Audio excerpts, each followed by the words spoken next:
Hit it.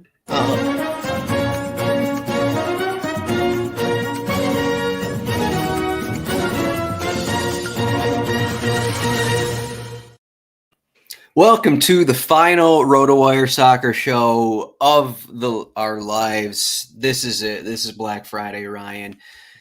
Ryan Belongia. I am Adam Zdroik. We're talking Saturday's 5-game slate at DraftKings. The big news today is that DraftKings released a new reward store. I just got an email about it. If you're big into DraftKings rewards, check that out. No, I'm just kidding. UK is no longer allowed to play at DraftKings. A lot of our subscribers have been in the Discord saying their goodbyes. It's a sad day. Many of the regulars are not allowed to play anymore. We'll see what these contests feel like. We'll see what the contests look like in the future. Ryan, give us your thoughts. Yeah, man, it's a sad day. I mean, soccer specifically, a large, percentage of the lobby is from the UK, more so than in any other DFS sport. I mean, you look at our Discord, we have a ton of UK people in there.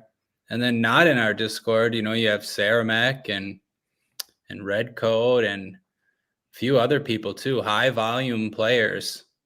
So, yeah, I mean, it doesn't look good for the future of the soccer lobby. Like, how can contests not shrink dramatically? I mean, unless, some of those guys stay, you'd have to imagine that they will. I would think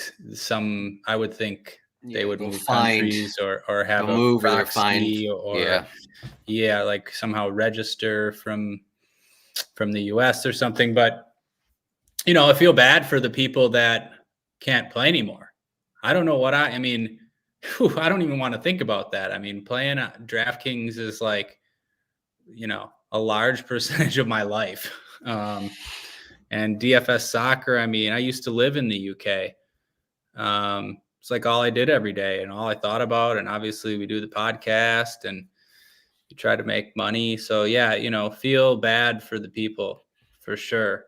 See somebody in the chat. They just credited somebody in the chat for 3 King of the Pitch tickets. Yeah. I wonder what's going to happen with King of the Pitch. I mean, they're going to have it this year, but will they redo those contests? Are they going to be able to fill it? Are they going to be able to fill qualifiers? I mean, really, it might be like, might be this King of the Pitch swan song this season. Maybe they'll have something in the future smaller. Like, I don't know. Who really knows what's going to happen? But it sucks for everyone involved. Everyone, more so obviously for the people in the UK, but same for us here. I mean, just less people, less money, less interest. Yeah, I'm trying to look at how many qualifiers have there been. There's maybe 30 around. Okay, yeah, there's 30 names there right now. So I don't know who's in the chat right now saying they got credited 3. But yeah, it is a tough day. Well, yeah, again, not coming back either. I mean, it's over. I mean, yeah, right. I guess this is the feeling. Like, we thought, we've lamented and bemoaned the state of the soccer lobby for more than a year now, and it's much worse than that now. I mean, we were longing for the glory days before, and now, I mean, imagine if we could just go back to yesterday. You dream to go back to yesterday. Yeah, there's some hope during Euros. There's been little things were going relatively well since Euros. I mean, yeah, this basically came out of nowhere. Yeah, it just means the King of the Pitch has to fill, but does everything else have to fill? Is the other question. Are they just going to have King of the Pitch and a bunch of stepovers? Yeah, I mean, they do kind of do that with some of the other niche sports. They have like a King of the Pitch style thing and then really not much else. Hopefully that's not what it comes to, but we'll see. Yeah. What was the other sport one? Someone at RotoWire was mentioning it must be CFL. This Madden Sims. Madden Sims, and then was mentioning CFL to me. I just clicked on CFL. We got the biggest contest. So basically, the biggest contests are like MLS contests, Liga MX contests. So if the future of like Premier League and Champions League is like MLS and Liga MX right now, then I guess fingers crossed it's not. But yeah, hopefully we're overreacting and but yeah, it's not going to be good. I mean, hopefully the highest volume players find a way to keep playing, but it's not a good situation. What was we talked about this? Was it like a year ago? When was it they removed from Canada? Was it or somewhere else? Australia, maybe. Australia. Yeah, it was. I don't know. It was somewhere where it was now Switzerland. Now illegal. Switzerland. Okay. Switzerland and Australia, I think. I don't know, but yeah. Yeah, it was a couple places, and we were like, well, it's kind of dying a little bit. Here's a couple people, but now this is more people. But we have a slate to talk about for the Americans, I guess, mostly Americans and some other European. I don't even know where else he can play in DraftKings in Europe. I think Jack tried to enter in Italy, and it's not illegal there, so I don't even know where else it's legal. Is it anywhere in Europe anymore? I don't know. I don't know. I guess we're just speaking to the Americans. So shouts to the Americans and their gambling addictions. I mean, I know some people in the U.S. who, for example, if they live in like, I think Oregon or Washington or one of those West states, literally fly to California every, Thursday or whatever and enter contests and then fly back home. Yeah, there's a couple states where like DFS isn't legal because it rides the line of gambling. So it's just one of those weird things. Yeah. Sad stuff. Yep. So rotowire.com/soccer trial. If you still want in-depth cheat sheets and stats for all the Europeans, if you're doing fan team, we don't have just gotta you just gotta go hard while it lasts. Gotta go hard this season, until they take it away from us. I'm not too familiar with fan team. We used to have some fan team stuff, but maybe we'll try and get some fan team cheat sheets for the Europeans, the UK players. Not too familiar with it, but maybe send an email to support@rotowire.com and we'll see what we can do for those cheat sheets. But Saturday, October 5th, we have an interesting slate. I say every slate's interesting, but to its own degree, it is interesting. We got two massive favorites here. Arsenal and Manchester City are 2.5-ish implied goal total. Both, 80% to win. Great spots at home. Most of their players are very expensive. West Ham are home against Ipswich, so a pretty good spot. West Ham haven't been good this season, but home against Ipswich. Brentford home against Wolverhampton, who are bottom of the table. And then Leicester and Bournemouth, and anything can happen in that one. So we got a few ways to look at this one. Haaland is not minus 400 like he was earlier this week in Champions League, but he's minus 280 to score. Saka, Havertz behind him. So now that we got the UK stuff out of the way, the moment of silence, what's the first takeaway from this slate? We can't even be like, okay, let's smash Man City, let's smash Arsenal, because their players are actually expensive. For the first time, maybe not, it seems like the first time all season, these guys are getting priced up higher, and even guys like Jack's Brian Mbomo is 9,500 now. All these guys, 9K. 11.2 for Haaland. Saka's 10.8. Foden, if he starts, he's 10.6. A lot of expensive players, so we're not going to be able to plug all these guys in. So what's the first move here? Yeah. The slate presents some interesting decisions, I think, that we don't normally have. And yeah, because of the pricing, really, you kind of said it, but and also some positional scarcity. Like if we try to play these forwards, you can, but they've increased the price on Haaland and Saka now. But you want to play one of them. There's other good forwards to play too. From City and Arsenal, but also like say a Jared Bowen with West Ham in a great spot against Ipswich. But the problem is there's not really value on the slate. And midfield is pretty weak overall. We'll talk about it, but especially like cheap options. There's really not much. So it like brings into play like where's the best spot to spend your money? Like you want to play these forwards, but maybe playing Phil Foden is more important. Maybe playing Brian Mbeumo is more important. And if you do like that, if you even play one of those guys, like it's tough to afford the best forwards. Leif Davis looks like a pretty good play at defense, and he's 6,300, and he's tough to afford because of the prices on Foden, Haaland, Saka. So yeah, I actually think you have a big decision on where you want to spend your money this week. And if you want to spend up for the forwards, there's some edge if you can pick the right guy, like the right value piece at midfield or defender or wherever it is, because I think there's less value than most slates I can remember. Yeah, it seems like it's been a busy week at DraftKings. They pull it from the UK. They update their pricings on a lot of these players. Leif Davis hasn't been above 5,200 all season.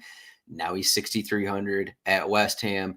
So, this is almost like, okay, if Ipswich were actually at home against maybe a worse team, would he be 7K? Would he be in the 8K range? I don't know.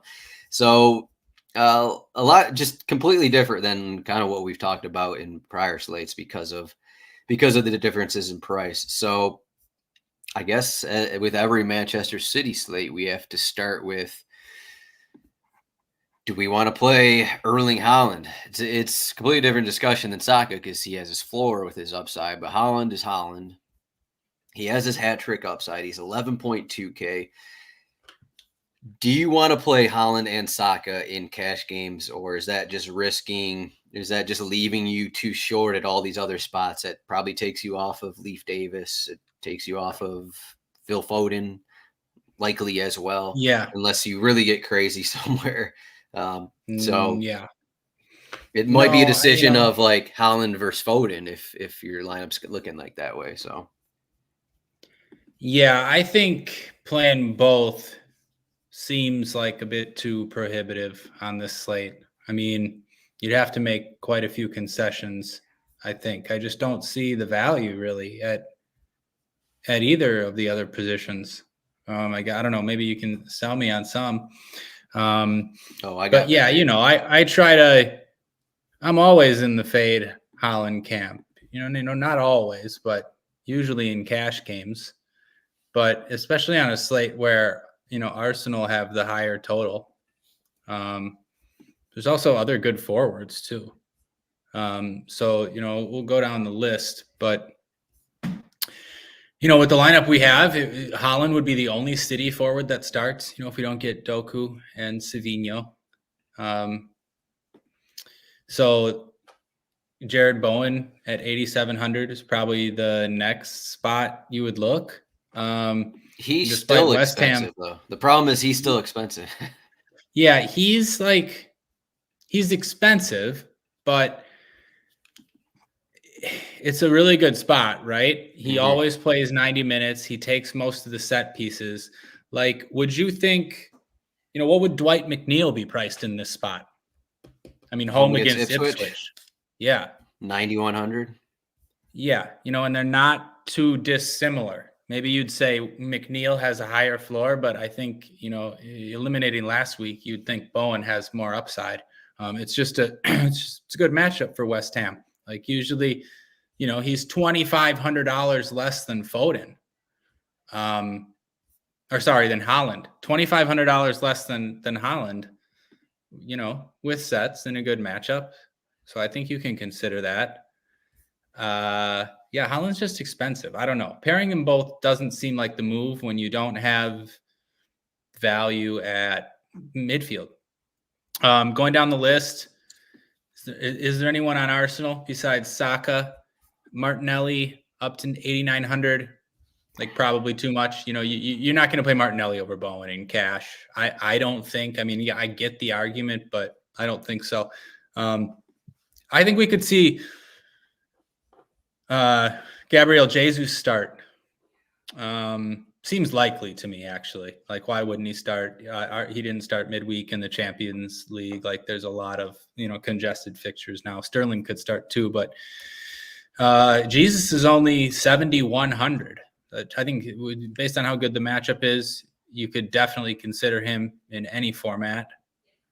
After that, though, I don't know. I don't really know where we're going, Adam. I guess, I'll put Mateus Cunha out there. He's only 7,100. It's probably it's a decent spot. Away to Brentford's not the worst spot, but 7,100 for Cunha is you wouldn't have been surprised if he was 7,800. I wouldn't have been. I was going to say I would definitely play him at 6K, but 7,100 makes him in a spot. Yeah, it's just like he's turned into sort of a different player, at least in the last month, when he takes sets. Yeah. Like a 90-minute player with sets. I mean, look at his game log is pretty ridiculous, actually. Yeah, I mean, he was always a guy who had a floor from open play without sets, and now he's been on corners, so that just adds another level to what he's doing. Yeah. So think even if somebody you could say him and Jesus are the same price. Somebody said Cunha's a better cash play. I wouldn't really tell them they're wrong. Yeah, I mean, I'd almost even, for the money, 1,600 less than Bowen, I almost think Cunha is better than Bowen. Maybe. Yeah, I mean, West Ham haven't been good, obviously. I don't think there's that big of a difference in terms of the amount of action, the amount of corners that West Ham are going to get compared to Wolves. So, and then you're saving 1,600. So I think that is something that is there if you want to save the money. And there's not really any other options, right? I mean, I'm looking at cheap stuff.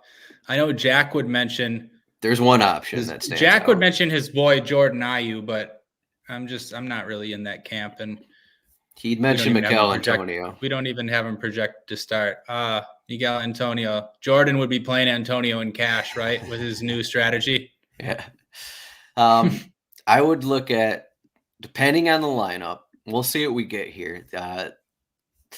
Steve Cooper's kind of changed things up a little bit here and there, depending on the matchup. I'm not sure what we're going to get in this one. So Buonanotte did start in the last game. Mavididi has gone 89 minutes the last two matches. Mavididi's 5,200. I know he's not getting set pieces, but home against Bournemouth, we saw him have, above a 10-point floor without set pieces. Home against Everton a couple weeks ago. You can throw out that at Arsenal match as well. But I think if we're looking at 80-plus minutes for Mavididi, home against Bournemouth, 5,200, I think that if you want to spend down, I think that's your guy. I don't think anyone else really comes close to the minutes possibility and just the floor possibility as well. I mean, actually, I think you're absolutely right. He's starting instead of Jordan Ayew, and he's 600 cheaper, and he's also better at offense than attacking. So, yeah, I think that's a good call. There's a thing. Former Arsenal youngster, Steffi Mavididi. Yeah, and then Abdul Fatua has been benched the last few matches. I guess he is an option. So there are some things here where we don't know how they're going to line up. So it kind of makes it tricky. But, if it's the same, if he's starting, I think, even without set pieces, he still has a pretty good floor. And I don't think this is a terrible spot either, home against Bournemouth. So I just think, I guess no matter the matchup is what I'm saying. I mean, no matter the lineup, I think that he is playable. He was getting set pieces, I know, last season in the championship, but we'll throw those out there. But yeah, I mean, you look through it, you could for tournaments. This isn't cash. Liam Delap, I think you've mentioned him a few times on our shows. Past couple months, finally came through with the brace against Aston Villa. I think he probably played him too against Aston Villa, but he's 4,800. That's probably one other guy that would stand out. Jorgen Strand Larson is a starter. He isn't going more than 70 minutes, but he would be a central striker who's 4,900 in a spot that's okay. So that's kind of the comparisons there from Mavididi, just those guys.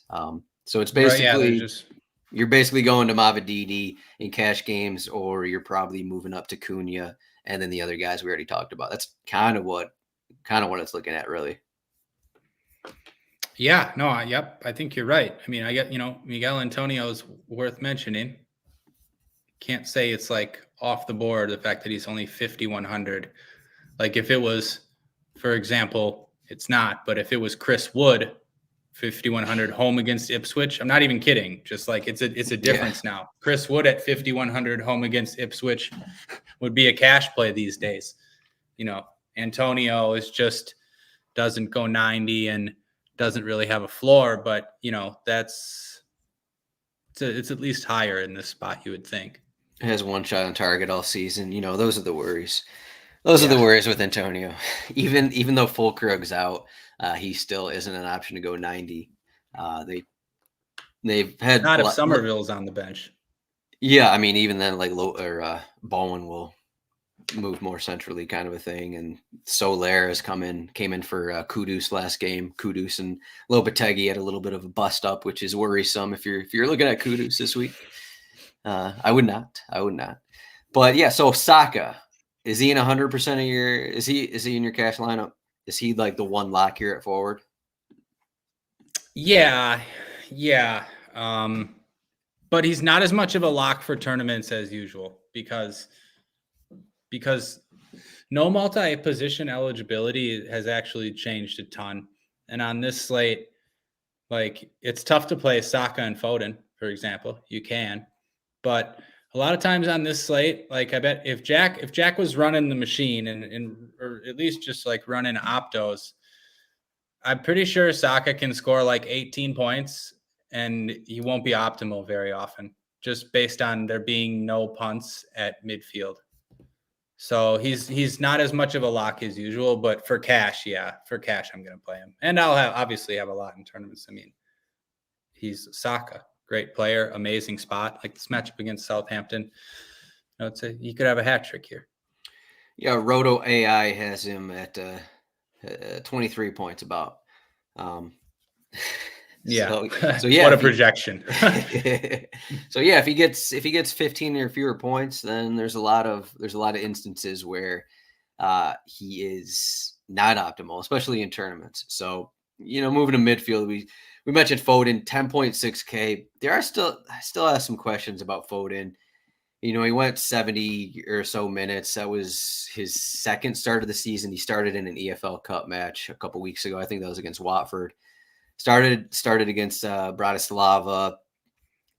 I'm still kind of worried about the minutes, and then you throw in the 10.6K. It is a good matchup, but there are so many other options. I mean, as we mentioned, the comparison Saka versus Foden. And we got Mbomo 9,500. His price has finally risen the past after being 7K in a similar spot a couple weeks ago. Taverniers 8,500. I guess there's not as many expensive players that stand out. Declan Rice, mentioned him last week, had a 20-point floor, 7,200. I guess that's kind of the higher range. That's really what we're looking at. Gundogan 6,500 if he starts. I guess, does that make you more likely to play Foden? Is that it's kind of like Tavernier and Mbomo in the same range here? Yeah, I think Foden's cash viability depends first on whether Savinho starts. Yeah. We saw midweek that he took the sets over Foden. He split with Gundo.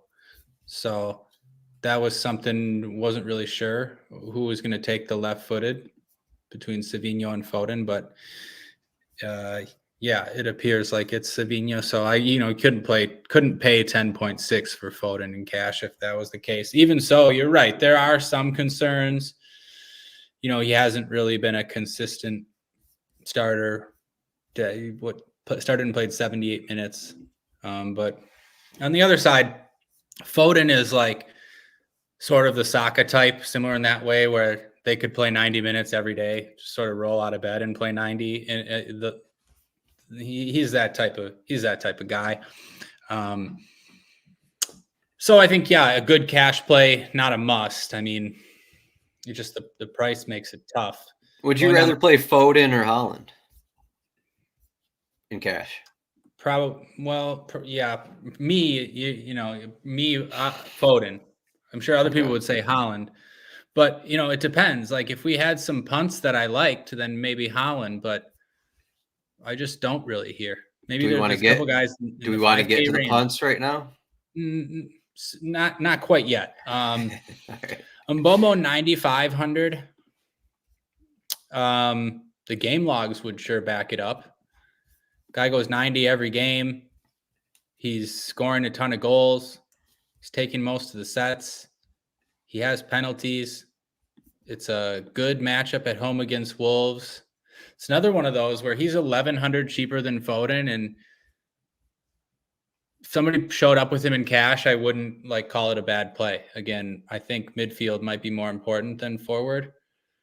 So if you can get a big score there, it'll go a long way. So he's in the conversation, I think. I think Havertz is a good tournament play that's going to go at least a little overlooked. Obviously not totally, because Arsenal have a 2.6 total. It's a great spot. But Havertz is tough to get to with the pricing. You're going to have to make some big fades to play Havertz. So I think it's a decent tournament play. Same with Tavernier, not in play for cash, but the whole Bournemouth team I think is good for GPPs because Leicester have just been bad and Bournemouth score goals. Bournemouth can score goals on anybody. So I think all the all the Bournemouth guys are in play for tournaments.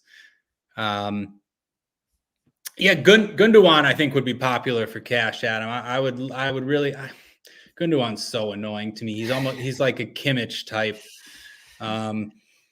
But people would play him. People played him midweek, and he was smashing. He took most of the sets. He hit the crossbar. He almost scored another time. I mean, I would probably have to do it. Gundogan, because there's no value really either. Might be one of the first guys in if he starts. Nuts. This is where we're at in 2024. Yeah, it could make. I always want to fade him, so I'll make some arguments that he started a lot of games in a row. Only went 66 last time. Played midweek in the Champions League, and I'm pretty sure he went 90. I think he hit the crossbar too in the 90th minute. And he did go 90. 90 Arsenal, 66 Newcastle, 90 against Bratislava. Right, and with KDB not in, his role just becomes much better too. He taking all the right-footed corners and getting forward so much. So a better cash play than Foden based on the 4,000 salary difference. Declan too. You mentioned Declan. We could see the same scenario this. Mm-hmm. Arsenal have basically the same matchup. So why can't Declan have 20 floor points again? I mean, he easily can. And, we talk about it constantly that Arsenal are just the best corner kick taking team in the world. So, of course, Declan's in play for 7,200. 16 crosses against Leicester. Yeah, it could easily happen again, too. Mostly corners, I'll say. You're going to see games like that. You're going to see games where he busts and does nothing when Arsenal score a couple goals early. And then when they don't, you're going to see him just smash, which is really, really annoying. But in play, obviously. Going to the punts now. I have a feeling I already know one guy you're going to mention. Right. But I'll bring up his teammate. You already mentioned his teammate too, but Buonanotte is only 5,300. He's the same as Mavididi, just attacking on the other side, except Buonanotte will take a set or two. So he's in play. He's been taking a set or two pretty much every time he starts, and has a good floor from open play as well. So the way the pricing is on this slate, like most of the teams are overpriced, but then Leicester have some options, right, Adam? You're talking Harry Winks here? No, I'm waiting for you to. I'm talking Harry Winks, one of the best center attacking mids in the world. Ndidi, 5,200. I set you up perfectly. Yeah, I mean, I was going full punt though. All right, we can say Ndidi has Winks is fine. We've talked about Winks too, but man, I can't believe I have to talk about Ndidi a little bit. I mean, just like 3 assists this season. Wait, 4 assists this season. He had one last week. 4 assists this season, and just like always playing 90 and in play for a bunch of tackles won, and it's annoying.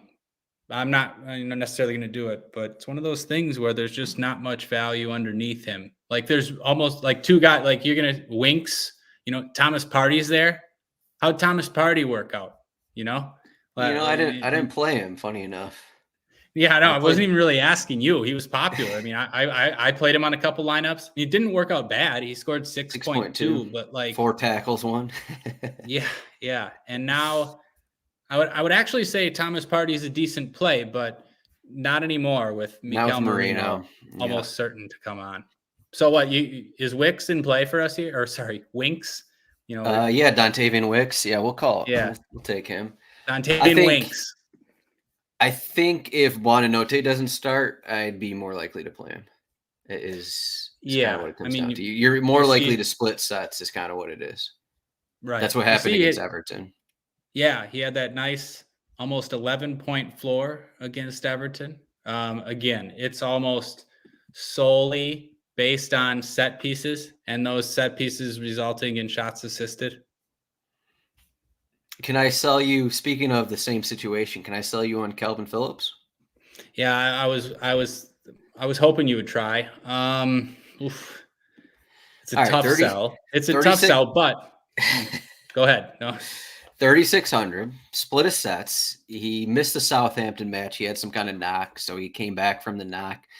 Only went 69 minutes against Aston Villa. Maybe he's 100% healthy now. But from what I've seen, the Aston Villa match, last season when he started for West Ham, however many times he did, he looked like the worst player and made obvious mistakes. It seems like when he's with Leeds, now he's with Ipswich, it seems like he needs these teams that are near the bottom of the table. They don't have a ton of hope, but they need like some kind of veteran leader, some kind of guy to just like know what he's doing in the midfield. And I think it's kind of the situation he's in. And then you have the split of sets. I just feel like, for a couple of years he was off the radar because he didn't play for Manchester City. Then he was terrible for West Ham. But I don't know. It's not a terrible matchup against West Ham. 3,600. If we're looking to save money because you're playing Holland and Saka / Foden, I think these guys, even though they're not exciting, these are like the Lewis Cooks that we've played before. We have played Calvin Phillips in this situation before with Leeds. So I mean, they look terrible. It's not fun to play, but sub 4K, if you're getting 8 points from them, if you're getting 8 to 10 points from them, like that's not bad.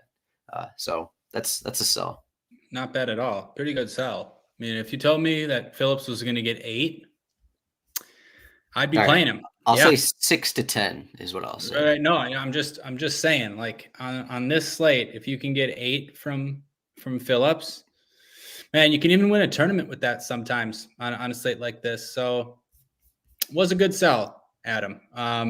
Phillips, he was out of shape for a while. He got out of shape.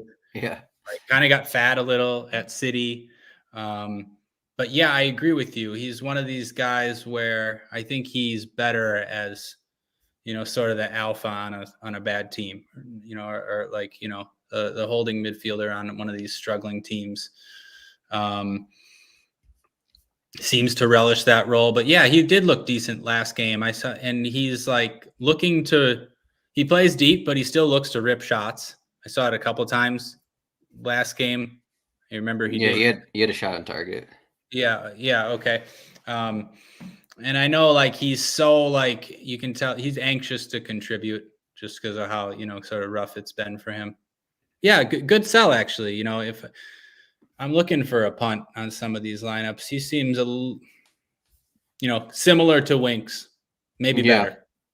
Yeah, and there's a few that just stand out to me. They're not awesome plays, but I think guys who all kind of deserve a look. Paqueta is only 5,400. Damsgaard went 90 last match, but I think Matthias Jensen is going to be on the bench for this one, so that's going to kind of remove the 90 minutes for Damsgaard. But either way, if he starts again, Damsgaard's 5K. Kovacic, speaking of Thomas Partey, just cheap central midfielders for massive favorites. He's 4,800. Kevin Schott is 4,700. There's just guys like this. Bellegarde's 4,200. All of them kind of sub risks, but all of them you can see have some kind of upside. They aren't at Arsenal, they aren't at Manchester City, so they are guys who could pop up on the score sheet, and you just hope that they're going to get 70 plus minutes, kind of a thing. I meant to bring up all three of those guys. Kovacic, Ozzy asked, is he too expensive? He's right on the border. But there's the fact that he's like the cheapest Man City / Arsenal piece, not counting Thomas Partey. I mean, you'll see Kovacic get some ownership, and we see him get there in these spots too. Even come up with a goal. I remember last time when people played him, he came up with that late goal. So I think 7.68 floor per 90, and I assume he's going to go 90. He didn't start. I don't even know. Same. So it's actually a fine play. It's a fine play. I meant to mention it. Paqueta too. I have some interest in Paqueta as a tournament play. And then, who was the other guy you mentioned? Damsgaard, a couple Brentford guys. So Damsgaard, it depends what position he starts in. Like I was excited to play Damsgaard last week, and then they played him deeper because they started Shad and KLP. And that's right. They played a weird lineup. Yep. And they put Damsgaard back there. And you like when Damsgaard starts in an attacking role. I don't mind necessarily that Jensen's back. If Damsgaard starts, Norgaard's back as well. So right. So like it might be better for Damsgaard. You want him to start in that attacking role, and then he becomes a tournament play rather than sit deep like he did last week. The suggestion with Jensen being back is that Damsgaard probably not going to go 90. Oh, and sets too, right? But I think they kind of play the same spot, so they wouldn't both start. At least I don't think they do.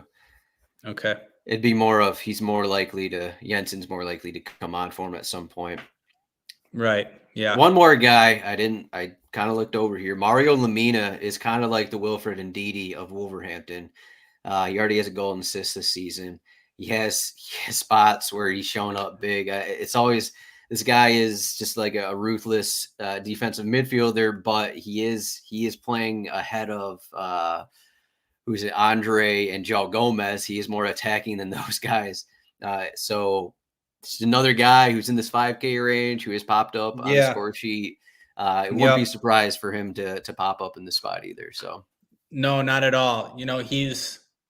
He's Abdoulaye Doucouré with a higher floor. Yeah. No, he's in play for sure. Corners? I feel like I saw him take corners once.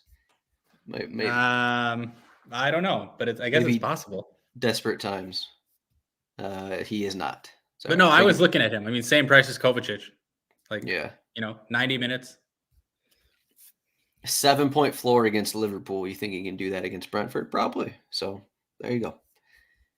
That's kind of it for midfield. We discussed about 20 cheap options here.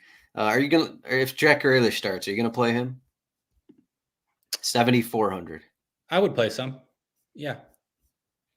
I don't think in cash, but I think in tournaments, he just doesn't really get played, especially like if Gundogan starts to like, and Foden, like, I know Grealish is frustrating, but I still believe he has upside in certain spots. Like he's, he hasn't been scoring goals, but I don't know. Yeah, Adam, what do you think? I like, to me, I just think he's kind of too cheap here. Yeah, no, yeah, me too. I do too. Like you compare there's him risk to with Grealish.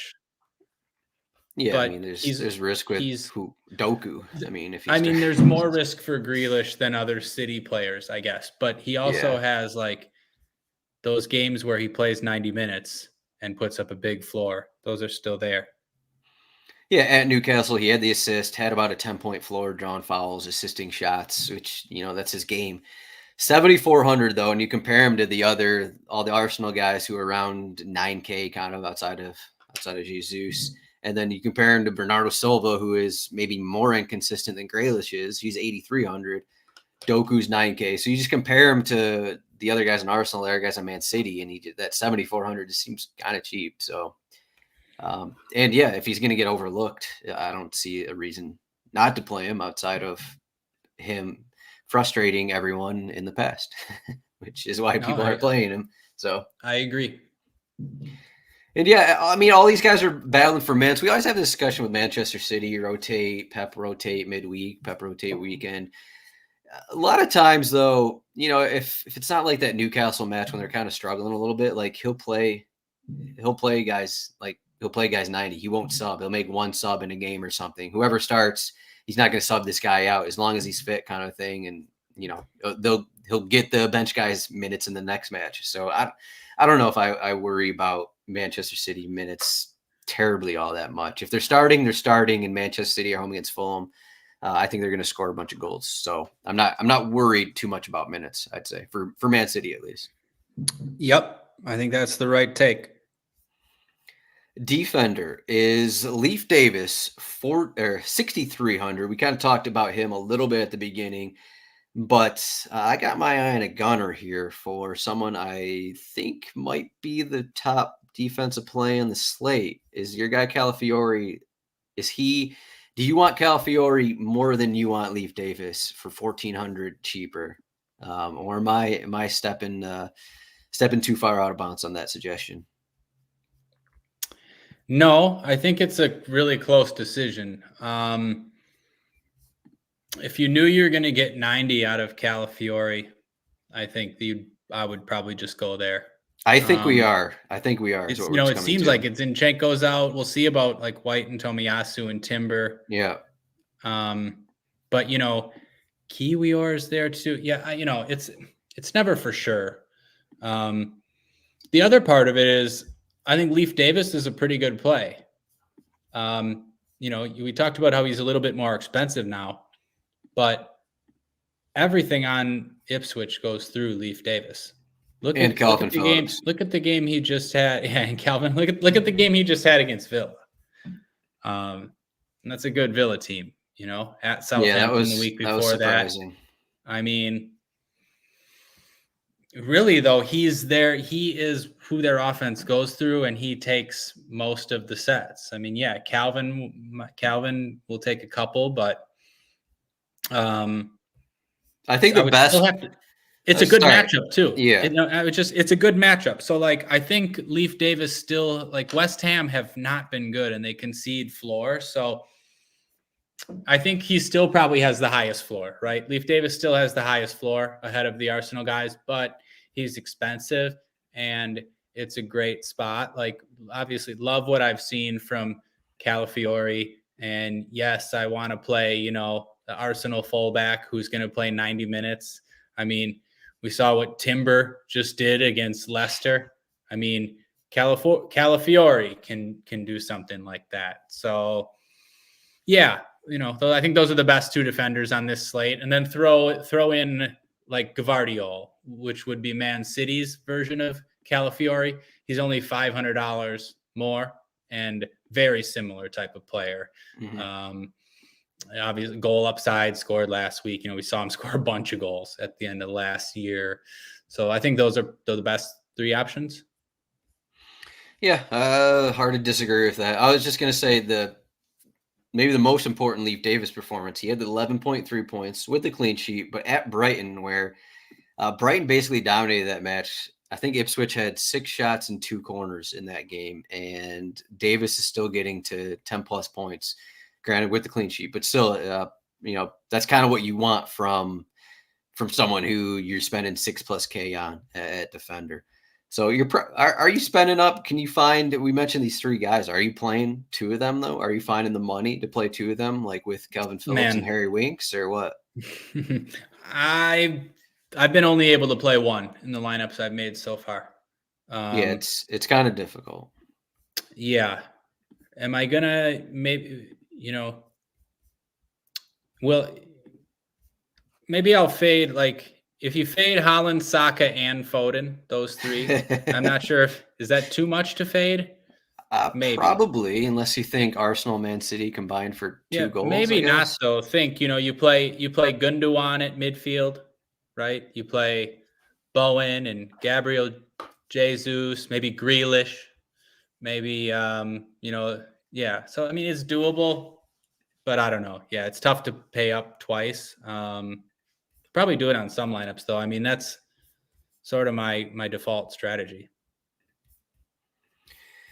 Default. I guess you're gonna have to play a lot of Phillips is what it comes down to. Yeah, that's what makes it tough. But the punts aren't great on this slate either. Maybe you can find one for me, but I found myself just sort of going down to 20, the cheapest center backs. Okay. Yeah, we'll go through a few here. Kirkaj is 4,800, Wan-Bissaka 4,500. We talked about Wan-Bissaka last week. Didn't really show up in the stat sheet, but he is home against Ipswich. Christensen split sets for Leicester 4,400. Then you keep going down the list. I guess I should mention James Justin after he braced against Arsenal. I guess he deserves a shout here. No, not a brace. Yeah, he did. Oh, James Justin. Arsenal. Oh my, yes. You throw that from your memory? You delete that? I just, for some reason, I only remember the the Puskas contender. The second goal he scored was outrageous. Oh my, he braced against Arsenal. Yeah, incredible. Yeah, that was something. That was a good performance. Yeah. Akanji deserves a shout because he's 3,200 and a Manchester City defender. He is the cheapest of Arsenal and Man City defenders. Yeah, so he's in there. Oh, he's in play for sure. Wow. Yeah. He's a cash game play. Yeah. For sure. Yeah, I mean, it just makes if you can find the money, then like the 3,200 for Akanji makes more sense than some of these other guys. And like 2,700 for Tuanzebe, or like 2,600 for Wout Faes. I don't know. Wout Faes, he's pretty good. There's 2 for you. Yeah, I mean, we went through a lot of these guys last week, and I think all of them failed to some extent. Yeah, I think so. If I remember correctly, Ayer had 4.4, so not terrible for 2.6. So I guess Ayer got there, so not bad. Yeah. Now he's home against the Wolves, so play him again. Yeah, it is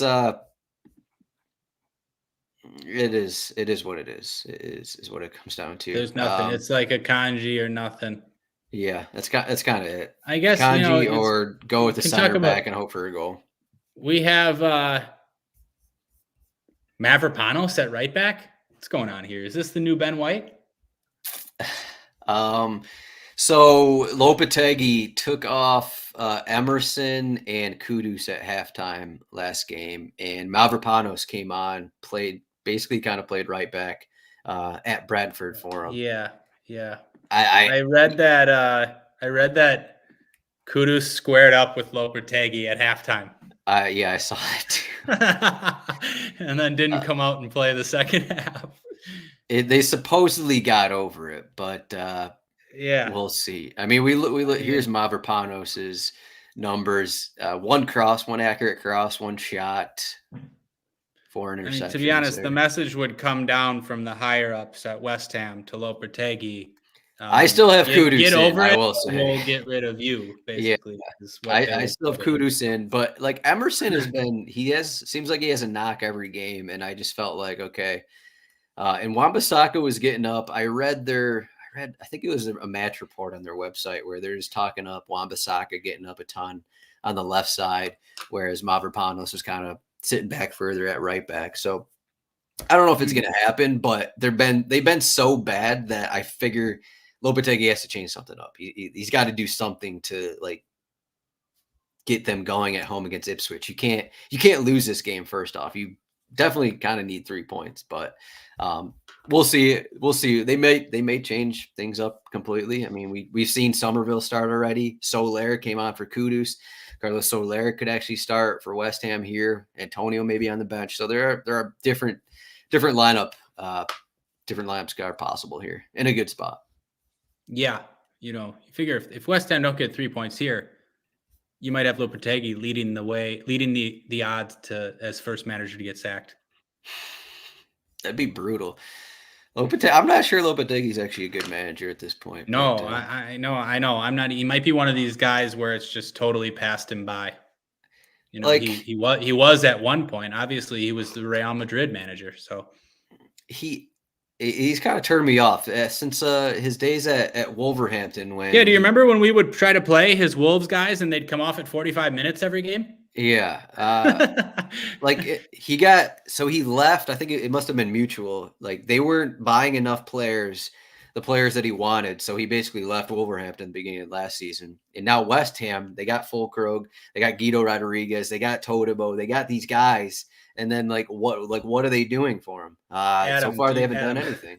I remember Lopetegui had us questioning whether we could play $3,500 Pedro Neto.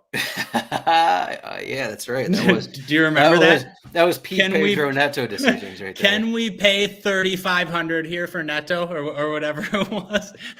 Because he went off at 45 like 3 straight matches. Right. So you never know. Those are tough days. Goalkeeper is straightforward. No, just kidding. So last week, I'll just come out and say, last week, who was it? It was Raya. It was David Raya. We talked about Raya. He had 55% clean sheet chance, I think it was. It was up there. I didn't have him in initially, and then I've pretty much been on spending below 5K for all my goalkeepers for the last year. And then it was like, I had money. I did some tinkering. I had enough money. I was like, you know what?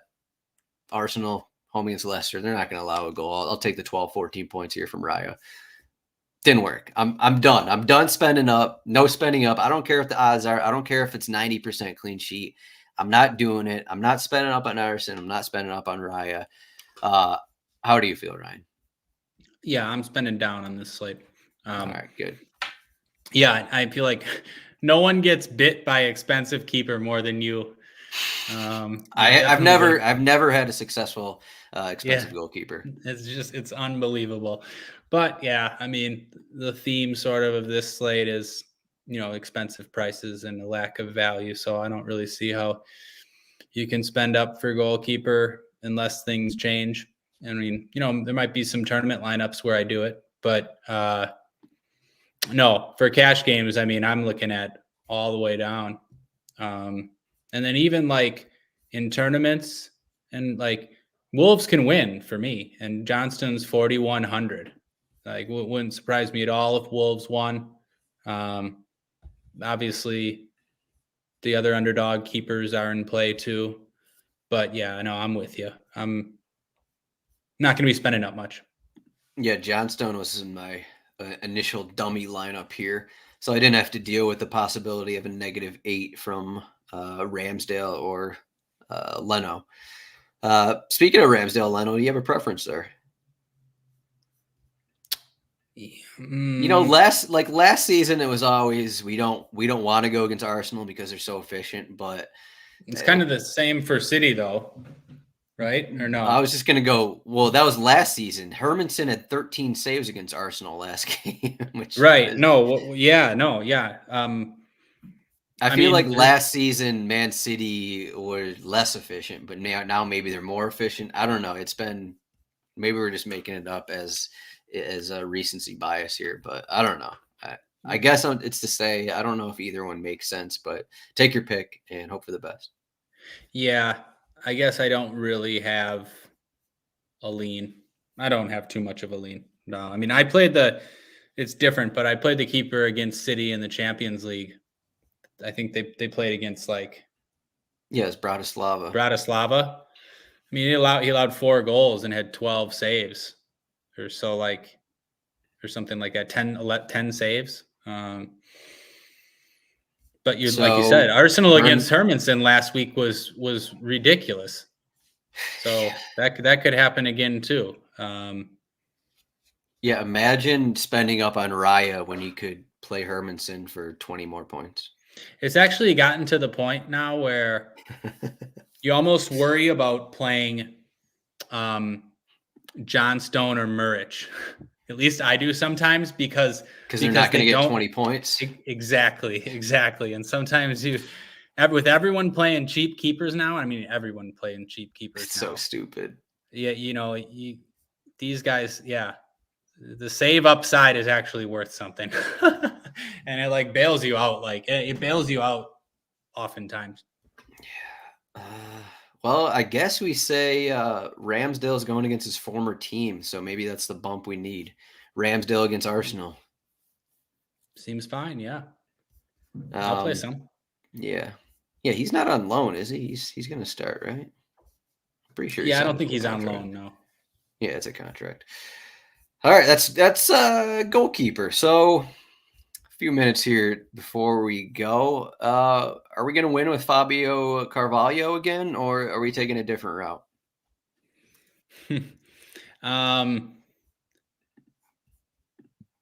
I do like Carvalho this week for tournaments. Yep, I think that's a great call. Just gonna. Man, he's up at 6,800, unfortunately. Yeah, he's going to be, that's why he's going to be 5%. You know? So, we're talking about lower owned tournament plays. So yeah, he was one, and the other one is Mo Kudus, who we already talked about. I know you can't said, do it. Yeah, I know. And I liked to hear that because I hope, I'm sure other people in the lobby will feel the same. But listen, though, I've tried more with Kudus than anyone so far this season.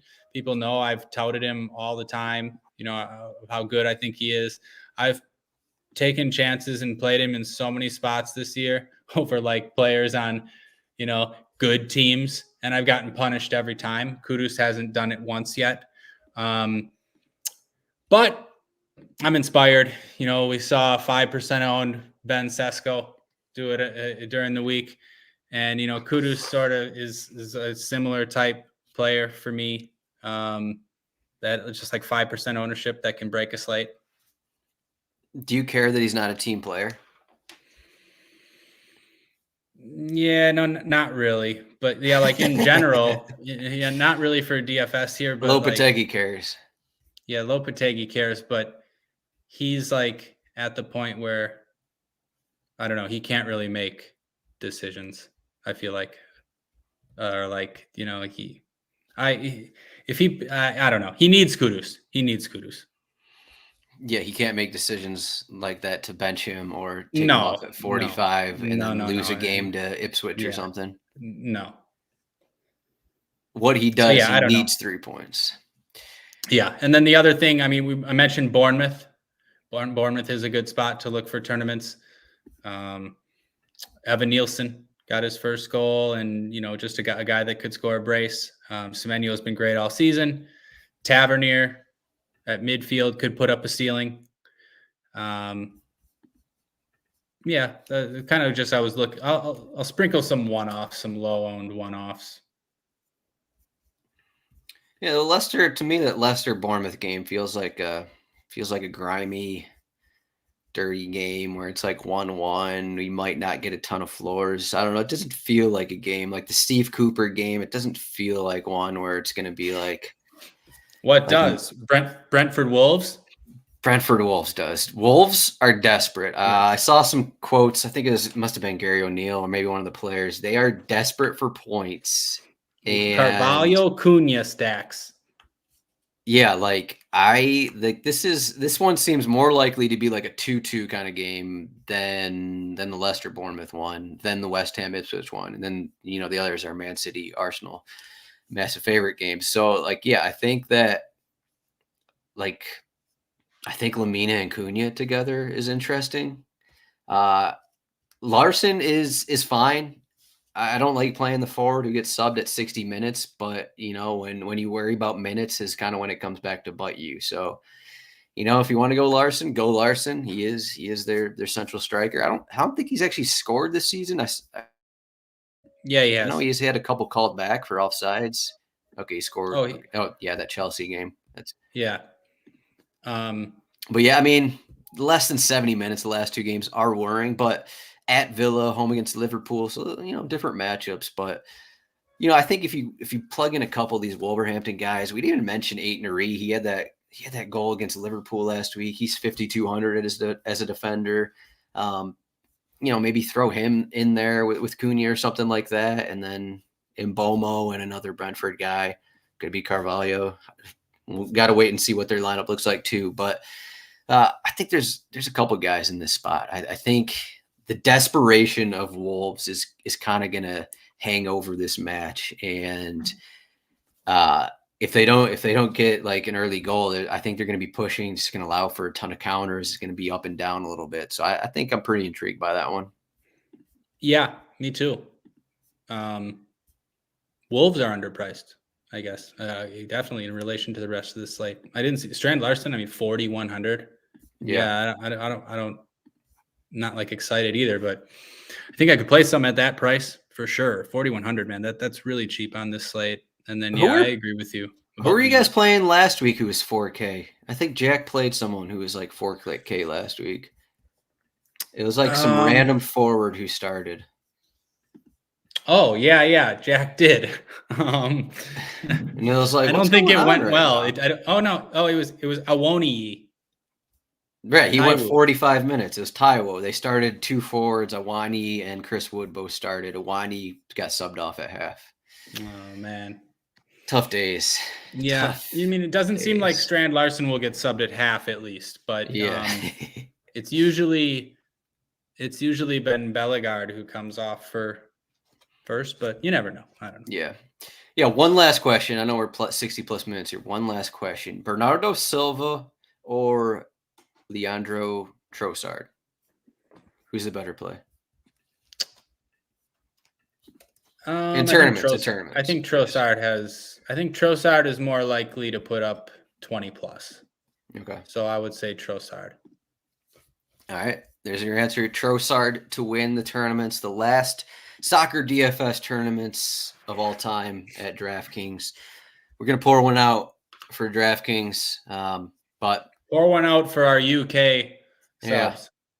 Shouts to all the UK people. I assume they're no longer listening, but tough days for them. We'll see what the lobby looks like going forward. They just learned about the news this morning, basically when they woke up. So tough times. And Jack, I think Jack is in Europe right now, so he probably made this happen. Nobody runs worse than Jack. If anybody out there, we might have, Ceramac or Redcoat or somebody looking for a US-based proxy. So maybe Start up a business. Start up a proxy business. You may, maybe you get $50K a year just to click some buttons. There you go. I think Ryan just found his new job. But thank you for watching. RotoWire.com/soccer trial, 48-hour trial. Make sure to like this video, subscribe, and we're probably, we still got Diego still listening to shouts to Diego listening 63 minutes in. He listens to us even though he can't always play. So that's what. Thanks, Diego. That's what it's all about. People listening even though they can't play. We always have a good time on the show talking about the slate. But if you still want to stick around, hit us up in the Discord, rotowire.com/chat. But good luck on the slate. And Ryan, I guess we'll see what happens with King of the Pitch. And we got the international break coming up. So we'll talk to everyone in a couple weeks. We'll see what those contests look like. Good luck, everybody.